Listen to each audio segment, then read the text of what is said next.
होगा नहीं तो रोजगार नहीं सृजित हो सकता है।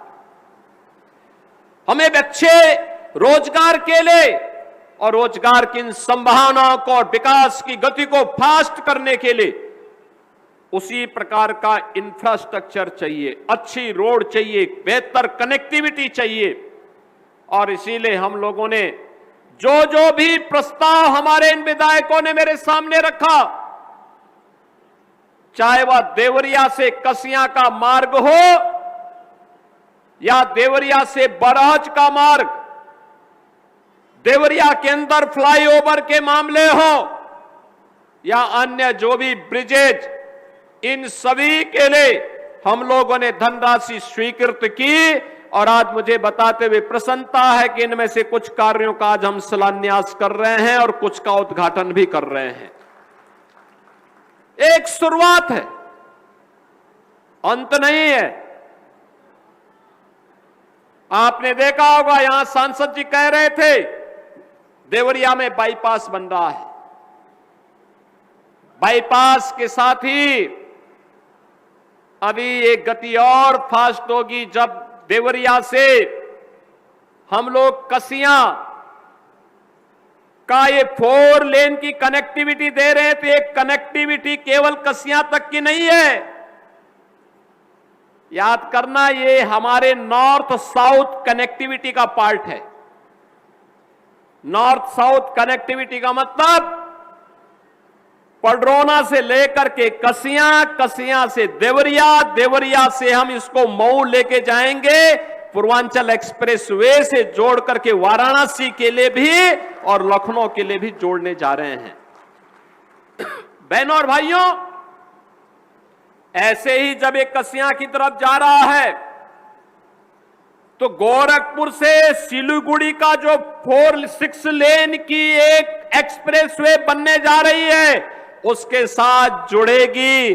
और देवरिया वासियों के लिए अगर सिलीगुड़ी जाना है तो अन्य मार्ग नहीं, यहां से सीधे गए 15 से 20 मिनट के अंदर ही आपको देवरिया से वह 4 लेन की कनेक्टिविटी मिलेगी और सीधे आप सिलीगुड़ी तक का रास्ता 6 लेन और 8 लेन की मार्ग से आगे बढ़ा सकते हैं। अच्छी सड़कें हमारी गति को बढ़ाती है और यही गति प्रगति का आधार बनता है। यही गति प्रगति का आधार बनता है। आज से 9 वर्ष पहले कोई सोचता नहीं था देवरिया में मेडिकल कॉलेज बनेगा। और मुझे इस बात पर प्रसन्नता की, अंतःकरण से प्रसन्नता की अनुभूति होती है कि पूज्य महर्षि देवराह बाबा के नाम पर आज देवरिया में देवरिया का अपना गवर्नमेंट मेडिकल कॉलेज का निर्माण हो गया है और मेडिकल कॉलेज यहां पर अच्छी ओपीडी के साथ संचालित हो रहा है। अभी उसमें बहुत सारे कार्य नए बनने जा रहे हैं। हमने नए डिस्ट्रिक्ट हॉस्पिटल के निर्माण के लिए भी बोला है। जल्दी से जमीन चिन्हित करो, कार्य करो।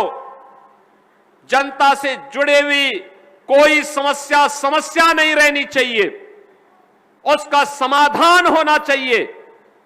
हम समस्या नहीं देते, हम समाधान देते हैं। और समाधान देने के लिए इस सरकार को जनता जनार्दन चुनती है और उसी समस्या का समाधान करने के लिए आज मुझे आपके देवरिया में आकर के प्रसन्नता की अनुभूति हुई है कि यहां की कनेक्टिविटी को हम और फास्ट करने में समय सफलता प्राप्त होगी।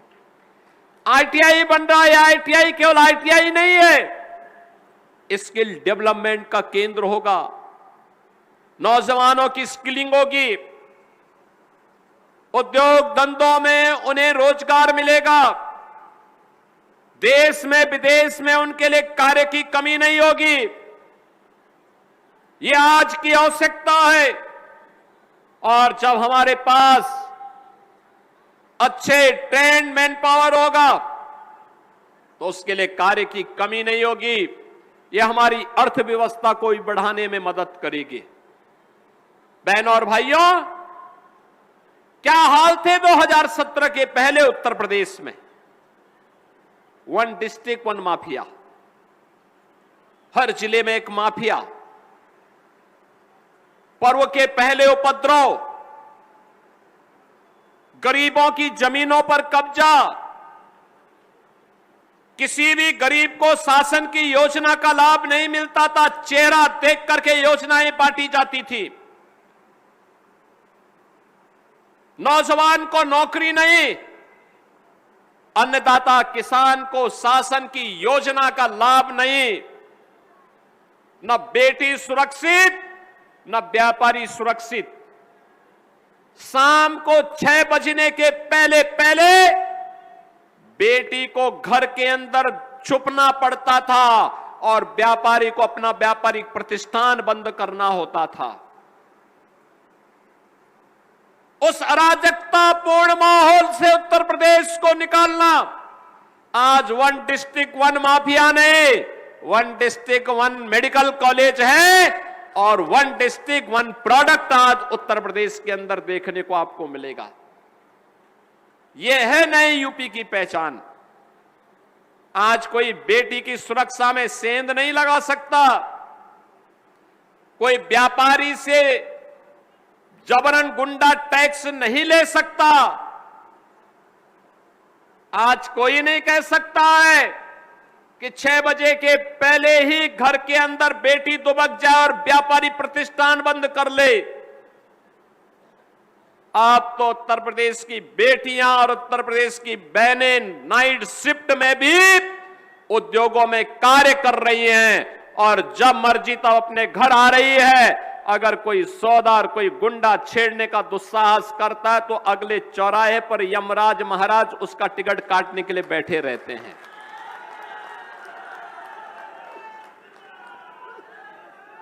अब हमारा अन्नदाता किसान पलायन नहीं कर रहा है। गन्ना किसानों को प्रति कुंटल गन्ना का दाम 400 रुपया हम लोगों ने किया है। उसकी उपज का दाम उसे मिल रहा है। कृषि विभाग की योजना और शासन की योजना का लाभ भी मिल रहा है और प्रधानमंत्री जी ने किसान सम्मान निधि का लाभ भी दिया है।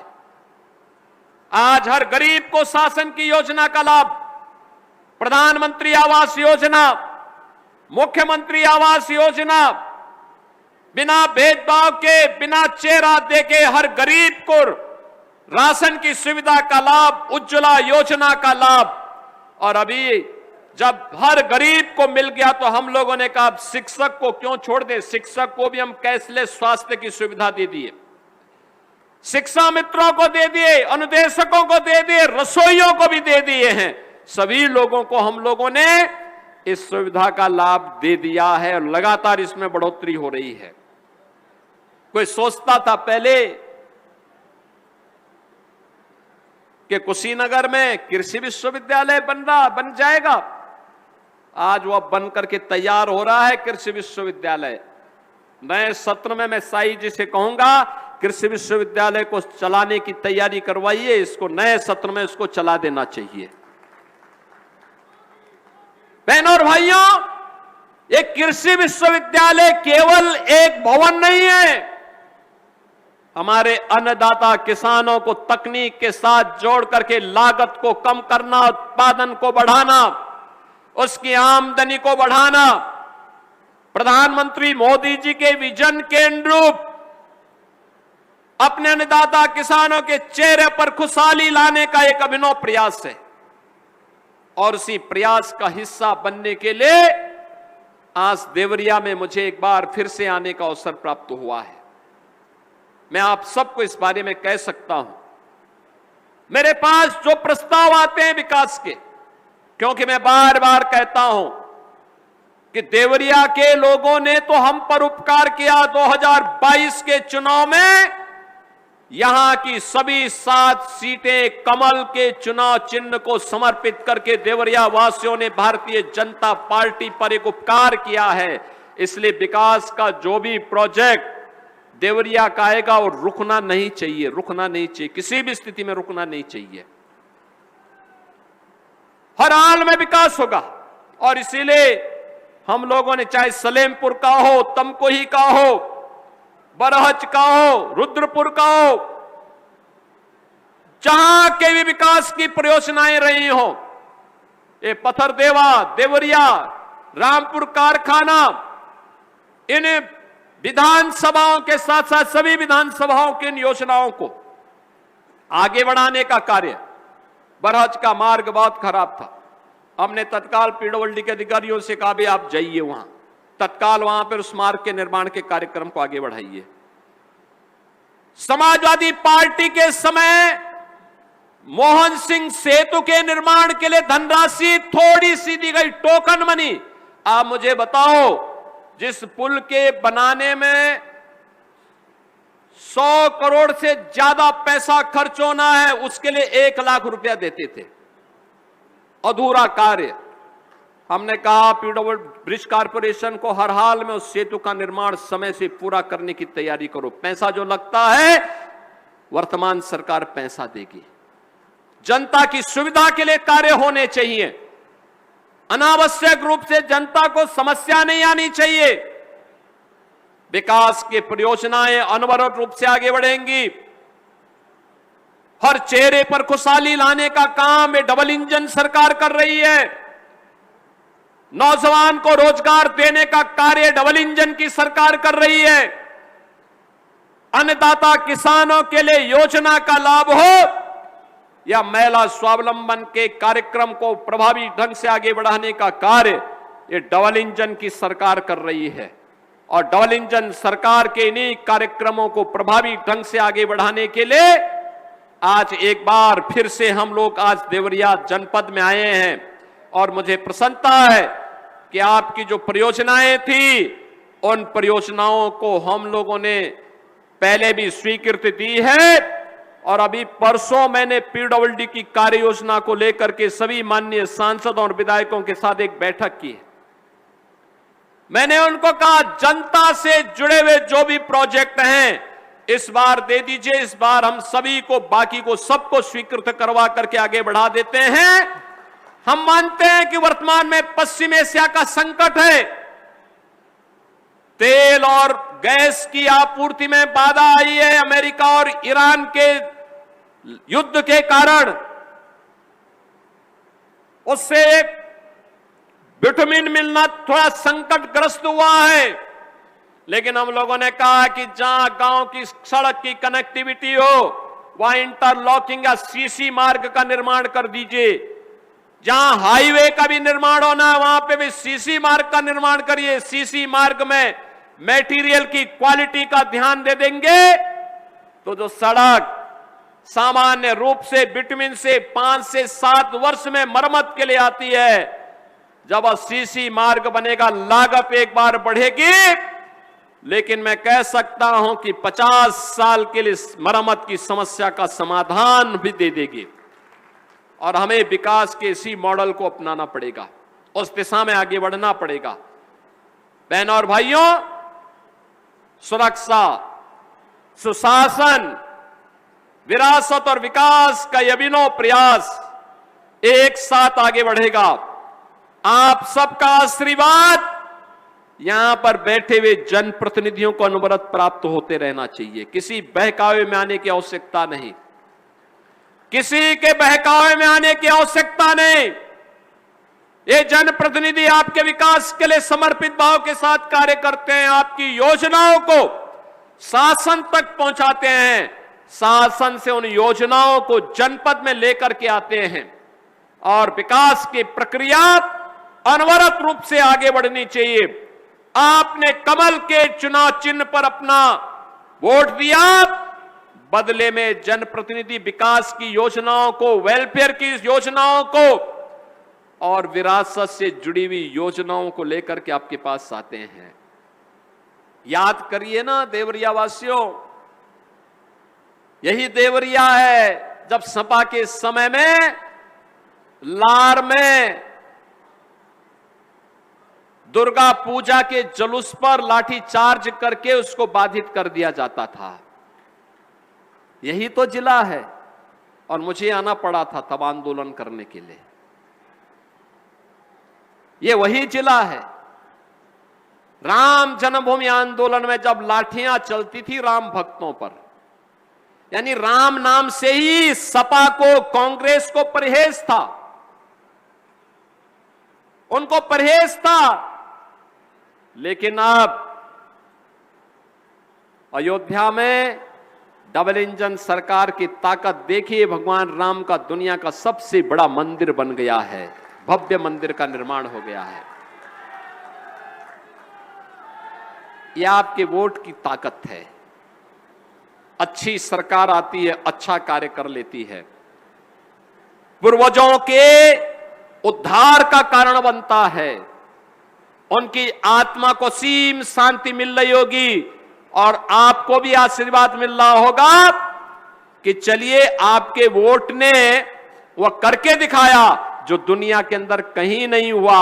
वह अयोध्या में, काशी में, मथुरा वृंदावन में, नेमिषारण्य में, मां विंध्यवासिनी धाम में, प्रयागराज में, कुशीनगर में, सभी जगह देखने को मिल रहा है। और अयोध्या में राम मंदिर को देख करके तो कोई ऐसा हिंदू देश और दुनिया के अंदर नहीं होगा जो अभिभूत न होता हो।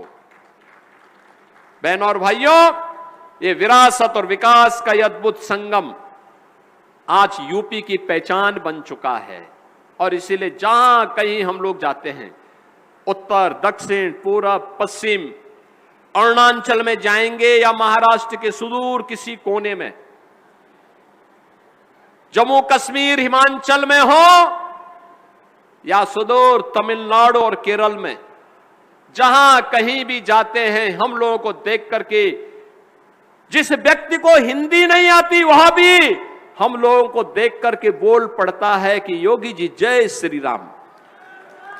आप सोचो ना, जो बेचारा हिंदी नहीं जानता वह भी हम लोगों को देख करके जब अभिवादन करता है तो यही कहता है कि योगी जी जय श्री राम। कहीं आप चले जाइए, ये हमारी पहचान बन चुकी है। आज राम से, कृष्ण से, बाबा विश्वनाथ से हमारी पहचान बन गई है।